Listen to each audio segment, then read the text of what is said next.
How's it going, GITV? My name is Tim, and I am with Daniel Jaimes. You guys should recognize him from the sales floor, and also he's been on GITV a few times. I brought you in here, Daniel, so that we could discuss your experience at Tac City South, Fullerton, with the Lancer Tactical AEG. So this is going to be kind of like an after-action report. Go. So Tac City is a pretty CQB field, and then so we're taking this gun out there. It was a game that we were doing with a lot of employees after hours and regulars, and I wanted to see how this $90 airsoft gun was going to keep up with my expectations and my style of play, and so just initially it worked great. I was very happy with it. So what is your style of play, and why did the Mark 18 play to that very well? So my style of play, been playing for many years. I'm pretty aggressive, pretty fast-paced, and quick, and then so I have certain expectations when it comes to guns. I need the guns to work well, obviously. I need to be able to send the BBs where they need to go, and I need to be able to get on target quickly, and this gun did all of that with no problems. Okay, so you were able to maneuver the way that you like to. You didn't have to change your play style, is essentially what you're saying. Do you recall a specific time, or can you tell us about a scenario at Tac City with the Mark 18 that you recall worked out well for you? Yeah, definitely. The big plus that I really liked about this gun was the mobility of it. So there was this time where I was just advanced, I just advanced on a new barrier, and it was kind of in this like V shape. And so anytime you move to a new barrier, you know, I naturally look left and look right to see any new targets I might be able to get. And so I had to switch right-handed to left-handed very quickly, and I needed to stay tucked in. And I was able to do that well and fast, where I looked right, nobody there, looked left, and then saw a few guys, engaged them, got them out, and worked really well. So the mobility was definitely a big plus. Okay, so I'm just going to kind of expand upon this. When you're switching from the left and right hands, and I do this too when I play, is to keep your profile low, exactly, to make you a smaller target for the opposition. And what you're kind of touching on is the fact that because this thing is so light, being that it's pretty much an all plastic body, it didn't hinder your movement at all. No, it worked great. I mean, the fact that it was so light was, you know, also a place of the mobility. I could stay very tucked in, shooting on the right side, and then I can switch, and when I'm shooting on the left side, to minimize, you know, my profile, so I had the least chance for somebody to hit me, I was able to stay very, very tucked in, very mobile, very quick, and it just worked perfect. Okay, so what you've basically done is found a pro out of a con, because I think most airsofters, I think you might agree that an all-plastic gun is kind of like a Yeah, definitely. And so, I mean, there's one thing in my mindset I did keep in mind. It was a plastic gun, so I was like, okay, let's not be too rough with it. But, you know, you can say the same about a lot of other airsoft guns out there. So it did turn into a pro, and it was something that I ended up liking.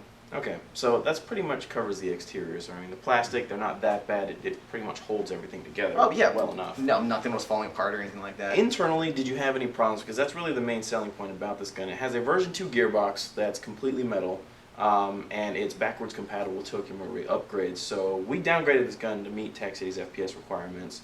Did you have any problems with the internal spalling on you or anything like that? No, no problems whatsoever. It worked exactly like it needed it to. It never failed me in the middle of battle. So before you go on, I need to preface this. This is the same gun that Aaron did the 10,000 rounds stress test on. So this thing has already had tens of thousands of rounds put through it, and then Daniel was able to take it out to Tac City. And you're saying you didn't experience anything abnormal? No, nothing abnormal whatsoever. A few specifications. I was using my own personal 7.4 LiPo, which is equal in power to like a 9.6 nunchuck, which is definitely what we would recommend for it. This gun actually comes with an 8.4 nunchuck. So you're probably putting a little more juice through it than was designed for, but if you don't say that you didn't have any issues. I used a more powerful battery and it was working fine. It didn't break any pistons or strip any gears, anything like that. Accuracy was fine. That was one thing I was a little bit concerned on, just because it was a shorter barrel. I wasn't too sure how the accuracy and range was going to play out with the gun. So I used G&G .25 BIOS, that's what I was using. King Arm's 120 round mid cap, and I was getting the range that I needed to, and definitely the accuracy that I needed to. The .25s makes the grouping a little bit tighter, and so that worked really, really well. At any engagement distance, when I found anybody at Tac City, I was able to engage them and get them out most of the time, no problems whatsoever. So very happy with the performance. Internally, it performed great, no problems. Okay, now I want you to kind of explain something to me. This is something you told me off camera earlier. I'm not really sure I believe you, and I don't think very many reviewers are going to believe you anyway, but I'm going to give you a chance to plead your case. I was talking with you about this gun, and you said that you preferred it over your $1,000 Masada. do you want to qualify that a little bit or I'll explain it? explain it. Yeah, I'll definitely explain myself a little bit. So my initial thinking when I first went to Tac City, it was going to take this gun to Tac City, get some good game footage with it, and in my mind, I was only going to play with it for maybe a quarter of the day, maximum half of the day, switch my Masada, and then just tear people up the rest of the day. That was my game plan. I ended up liking the mobility of it so much that I didn't realize it until much later in the day. But then it was like what 9:30, 10 o'clock at night, and like 3/4 of the day went by, and I was like, I haven't used my Masada yet, and I didn't even think twice about it. And then at that point, I was like, oh, I still want to use my Masada, so I switched it out then. But I was having so much fun, and it was so effective. And if you guys have seen any of the game footage and more footage we're going to put up too, it was working great. And so my play style and my ability to have fun was at the same level as it was before. And so I don't know if I should say I'd prefer it over my Masada, because my Masada is very, very beautiful, and she purrs wonderfully. But this made me very happy as well. Okay, so you were having such a good time with this gun, you forgot you had another gun to use that day. Okay, so that's a little bit different than preferring it over your Masada. But essentially what I'm gathering here is that you, with a $90 airsoft gun and essentially a little more than 300 FPS or so, was able to stay competitive and still do what you like to do, go play airsoft. And this is something that we've been kind of touching on with the Lancer Tactical, is that we're not really saying that a 10 or 15 year airsoft veteran is going to go out and buy a $90 airsoft gun.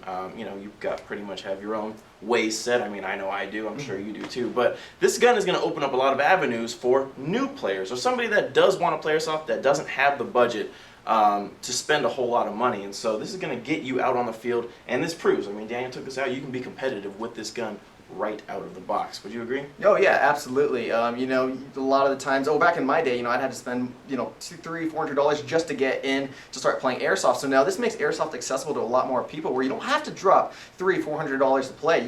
Get a $90 Lancer Tactical that's going to work great. Spend minimal extra money on gear, face mask, and all that stuff, and you can get out there and you can play. And you can be competitive. And so, I mean, for starting up, it's great that everybody has access to something like to this now, that you can get out there and play.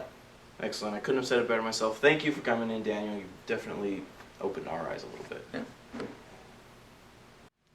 I'm Sergeant Scott Graham from the Los Angeles County Sheriff's Department. I'm here to remind you to always wear eye protection when using your airsoft gun.